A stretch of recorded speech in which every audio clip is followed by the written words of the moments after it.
remember my first race like it was yesterday. It was back in 1992.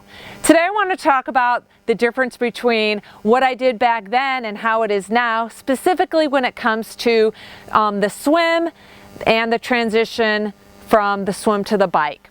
So back in 1992, I lived in Michigan, and the water temperature was probably in the 80s. And my first triathlon was called the Great Lakes Triathlon in Ann Arbor, Michigan. And back then, I didn't even really consider wearing a wetsuit. I don't even know if I knew what a wetsuit really was. And so I did the entire half-mile swim in my swimsuit. The age groups were really small. I recall it was an age group wave start. It might have been all women first, all men second. I just know from looking back at pictures, Polaroids to be exact, that we started the swim in about probably waist deep water, and there was just probably a ready, set, go. And then there we took off and we swam. Now, my only open water swim experience that I remember back then was when I was an age group swimmer. I was probably either 12, 13, 14 years old, and I did a mile open water swim in Fort Lauderdale, Florida, in the ocean, and the waves were coming at me, but it was along the shoreline. And as far as that goes, I don't remember how I learned how to sight. I recall my first open water swim triathlon was when I had to kind of figure out the sighting, and I probably managed that just fine. I probably had a lot of sun in my eyes, and I just kind of figured it out because I'm a swimmer. And then everything else was just over the years learn by doing. There was no coaching, there was no really books out there. I had my mom who did triathlons, so I kind of asked her for some advice on what I should do in transition. And back then we didn't have GPS watches, any fancy gadgets, and I actually did my first triathlon on a mountain bike. So I'm really excited to show you how my transition went. I'm sure I ran out of the water. As I was running out of the water, I'm sure I probably took off my cap and goggles. I was in my swimsuit, so I had to put some clothes on, some shoes on, and all that kind of stuff. And it looked way different back then than it did now, and I'm excited to show you what's next. The only advice I had about transitioning was from my mom. So I did what she did back in the day. I sat down on a bucket as soon as I got in transition. I had a bucket full of water because we had sandy beaches to run on. I dipped my feet in water to clean off my feet, dried them with a towel, and then I slipped my socks on because I used to wear socks, and then I had to get my running shoes on. Back then we didn't have fancy lace locks like we do now, so I would just sit down. Sitting down actually made things quite easy. Put my shoes on, had to tie them. It's a lot easier doing than standing up. And then I probably took my cap and goggles off. I had cotton t-shirt and cotton shorts. I look at pictures, I had a big baggy Lollapalooza t-shirt on. I had cotton spandex, which I don't own cotton spandex now, so I'm just demonstrating with a pair of cotton shorts. I did not have a cycling pad on my shorts. I had sunglasses that I got from the dollar store. So this is as close as I have now to dollar store sunglasses. Actually, mine actually had some points on them, so they're not too far off. And then I had my mother's helmet, which was way too big for me. So I put my helmet on. I did remember to fasten it. And then I grabbed my mountain bike and I ran off to mount. Get to the mountain line, mount my bike, and off I go. And then I'm back in T2. I rack my bike exactly where I had it racked in T1. I take my helmet off.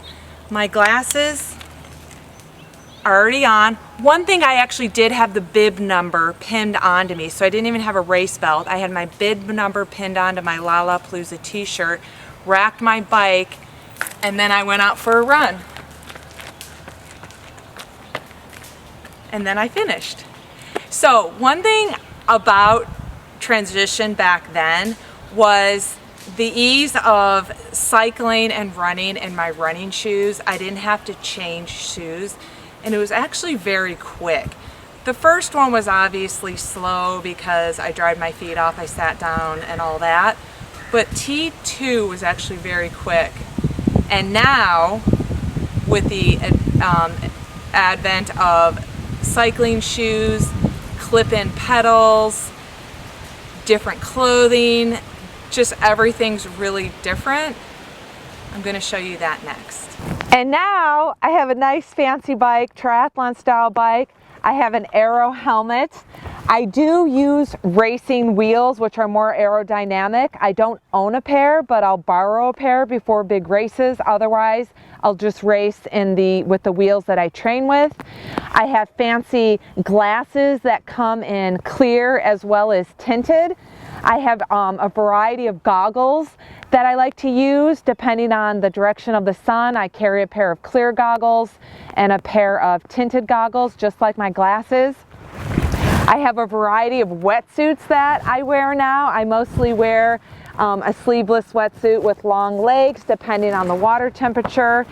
And we have a nice gear bag that helps us carry all this gear into our transition.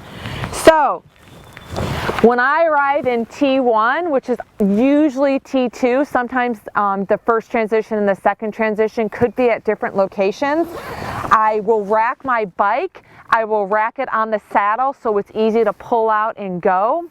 But for demonstrations purposes, I don't have an actual rack. But what I am going to demonstrate is how I set up my transition. So no more buckets. I have an actual transition towel that I'll set up underneath my bike or very close by it. I will set up my biking shoes on my towel and my bib number. I don't wear my bib number on my t-shirt anymore like I did when I started. I'll actually put a bib number on a racing belt, and I will set that on my towel. I wear either a hat or a visor now. I'll put that by my bib number, and I will get out my shoes. What they make now is special laces, elastic laces for easier to slip in and out of your shoes, so you don't have to spend time tying your shoes. So I like to set that up and put my racing number and my cap over my shoes. And then, like I said, I already have multiple pairs of goggles. So let's briefly talk about the wetsuits. There's different kinds of wetsuits. I've done a wetsuit video, but just to show you the various wetsuits that they have. They have a core short, so if the water temperature is within the legal range below 76.1, but it's a little bit too warm for a full body wetsuit, they have now what's called a core short. They call it different brands depending on the company. So I don't always carry all these wetsuits with me, but I have them, and I know ahead of time what the water temperature is going to be to determine what wetsuit I'm going to choose to wear. And then I also have an actual special swim run wetsuit that sometimes I wear in triathlon that has short legs and short sleeves. And then I have the long sleeve wetsuit with long arms and long legs. This is something I rarely wear, but I just wanted to mention all the different wetsuit styles that I've collected over the years. So I will still, and they have warm skull caps, so if the water temperature's like low 60s, high 50s, I definitely recommend wearing this under your race cap that they're going to give you. So I will still hold true that you can do a triathlon as long as you have a bike, a helmet, shoes, and a swimsuit. You don't necessarily need cap and goggles, but that's a nice feature to have, and I was really glad that I had that back in the day. But now they have these racing kits. So I always am dressed really warm when I go to races, but I want to show you the different racing kits. You can race in a two-piece, which is a tank top and shorts, or you can race in a one-piece tri-kit, which is just one unit. It has a thin pad. You put it on, you zip it up, and it's a one piece, or you can do the two piece tank top and shorts. I prefer the two piece. I have worn a one piece a handful of times in the 29 years that I've been racing. It's not my favorite because if I'm in a long race and I have to go to the bathroom, or the porta john, I don't like zipping it and having to take it off, and it kind of takes too much time. I just prefer to pull down my shorts and go. Little extra detail. They also have what's called a speed suit. So if it's too warm, meaning if the water temperature is above 76.1, now these days they have what's called a speed suit. It's a thin material, it's not wetsuit material, but you can wear this over your tri-suit. You want to make sure you always wear your tri-suit underneath a speed suit or underneath a wetsuit. I've known athletes who have put on wetsuits or the core shorts if they're a guy, and they've had no suit underneath. So make sure you wear a kit or wear a swimsuit underneath your speed suit or wetsuit. So that's the gist of the triathlon gear. So it almost was like it was a little bit simpler back then when we just didn't have access to all this gear. So out of sight, out of mind, we didn't know what we were missing out on. But it's been really fun for people to develop and innovate and all these fun toys that we get to have now. But I'm definitely a minimalist. I mean, this is stuff that I've collected over years and years and years. And because I coach triathlon camps, I do open water swim clinics, I've just collected the gear and kept it, but it's not something that I always use for every event or every year. It's just stuff that I've collected. So before I start getting ready for the swim, I make sure I have my glasses off. I put them in my helmet. If it's cloudy out like it is today, I'll wear my clear glasses. If it's really sunny, I'll wear my tinted glasses. I always have them set up in my helmet. I have left transition area with my glasses on, and sometimes you're not allowed back in transition area. So I have to sometimes put them in my wetsuit, and I'll actually swim with them. So when I get out, I am able to have my glasses with me when I get on the bike. So now that my transition is set up, I think it's pretty minimal. I will start to suit up, get on my wetsuit. This wetsuit is actually one that I still wear. It's my husband's men's large wetsuit that I really like because it's big. It keeps me as warm as I need to be for the water temperature. If it's under 70, I'll wear this one. Sometimes if it's above 70, I won't wear a wetsuit at all. But I like it because it's so large. And it usually, if I was prepared, it slips on and off my body fairly easy. I'm not someone who uses Body Glide or any product to help get your wetsuit on or off easier. I never have. I prefer not to wear a wetsuit, but for demonstration purposes, I will. So I have my husband's men's large. It's 2008. So it's fairly old, but it's in pretty good shape because I haven't used it much, either has he. But it easily goes on my body, zips up in the back.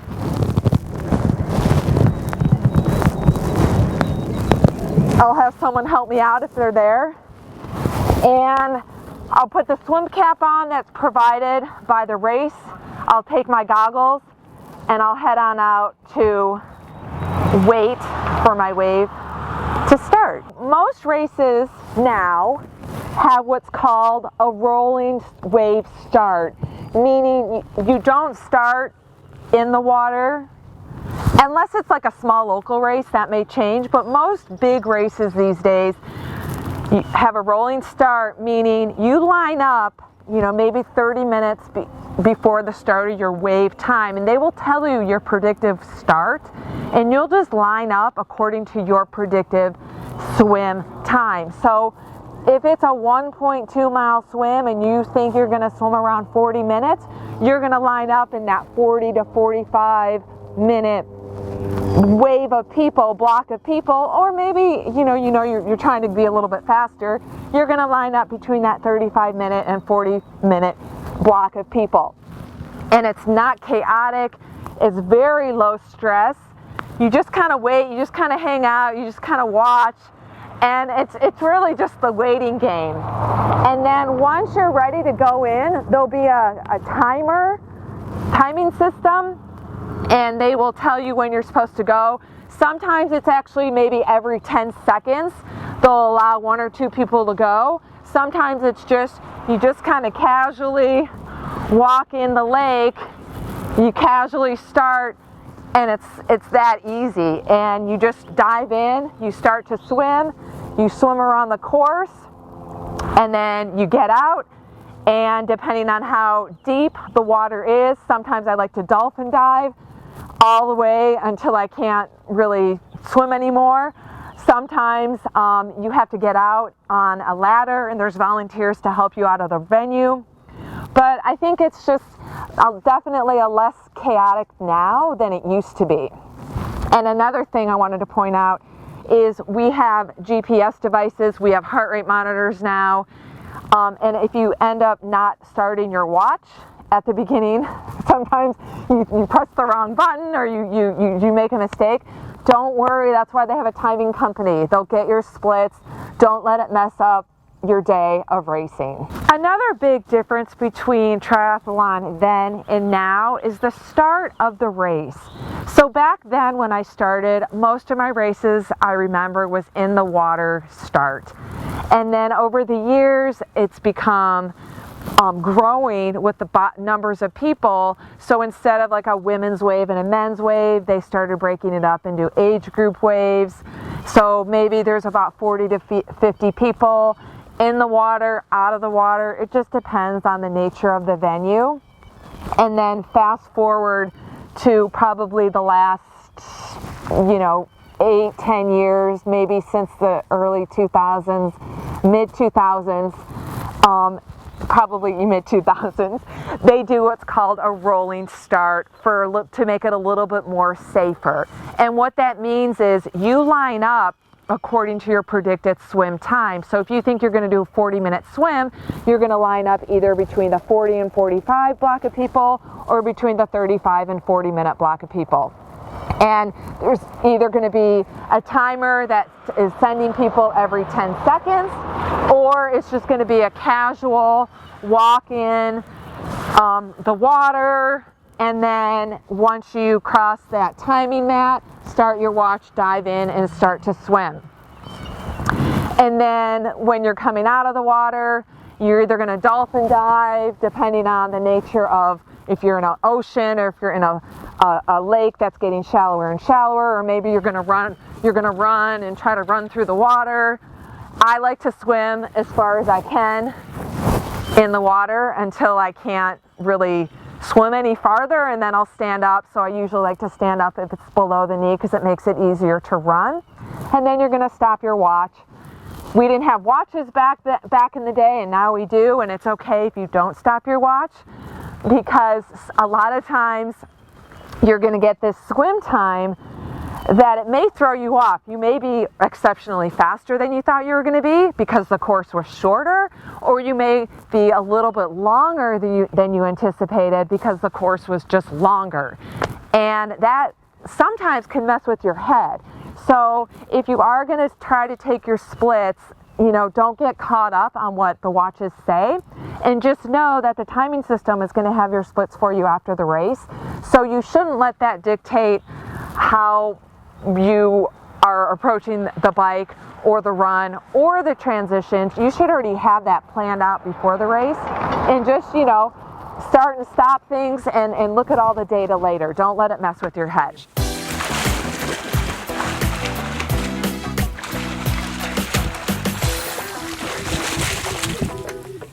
I like to swim as far as I can. A lot of times I'm scraping the ground. I stand up at the last minute that I can, so I'm running as little as possible in the water. And then as I make my transition to my bike, I'm gonna unzip the wetsuit, take it down to my waist. I love wearing large wetsuits because it comes off easy. I'm gonna take it down my waist and then I'm gonna run to my bike. Okay, I'm out of the swim. I'm running to my transition. As I'm running up to my transition, I'm usually taking my wetsuit down, so there's gonna be part of the transition length that I'm tearing off my wetsuit. Once I get to my bike, I'm going to rip my wetsuit down to my ankles as far as I can, and then I'm going to step on it and try to slip my legs out as quickly as possible. Sometimes I do have to sit on the ground to do this, but like I said, I do prefer a large wetsuit because it slips off my body more. I'll take my cap and goggles off. I will quickly put my biking shoes on, whereas back in the day, I just used running shoes. I will put my glasses and helmet on. This should be unbuckled. And I make sure before I leave that I'm all buckled up. And I take my bike, I run out of transition. You don't want to mount your bike until you get to the mount line. I mount my bike and I go. I'm coming off the bike, I dismount on the bike line, I run my bike up, I re-rack it exactly where I got it. I take my shoes off. Sometimes I'll leave my shoes clipped in the pedals. I'll take my helmet off. I'll try to, as delicately as I can, set it back up on my aero bars. And then I grab my running shoes, slip my feet in, which is definitely a convenience of having to sit down and then having to tie my shoes. I didn't have these set very well, so just a note that you want to make sure you loosen up the laces so you can easily put your feet, and these are not my racing shoes either, so you can easily put your feet in the shoes. I'll grab my hat, I'll grab my bib number, and I'll run out of transition.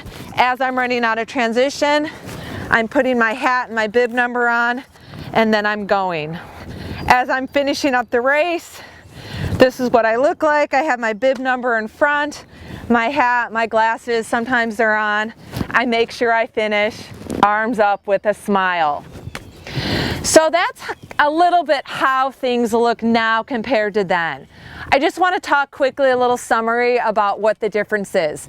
Back when I started, I wore cotton clothing. I did not have tri-kits. I didn't have a wetsuit yet until I had been doing the sport for 2 years, and then I moved to Colorado and the water was 55 degrees and I quickly bought a wetsuit due to cold water.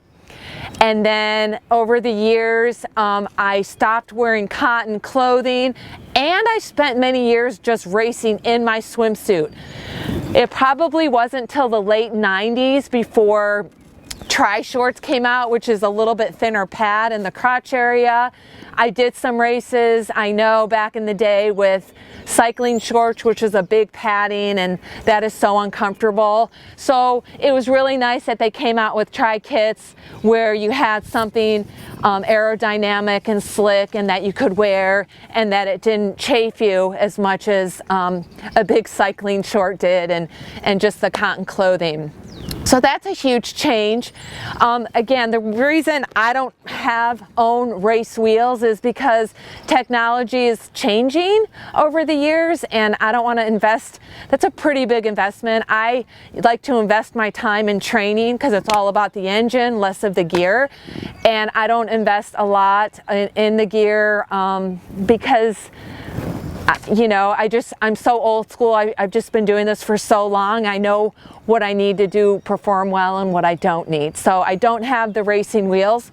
One thing I did want to mention is the triathlon bikes, besides the aero bike, the aero bars, they have like what's called a bento box. This is a place where you can store your food. And then I also like this feature where I store all my cycling tools to fix flats and whatnot. So I'd love to hear any tips that you want to share with anyone. Comment below or join the chatter in our T2 Endurance group, and I hope you make it a great day.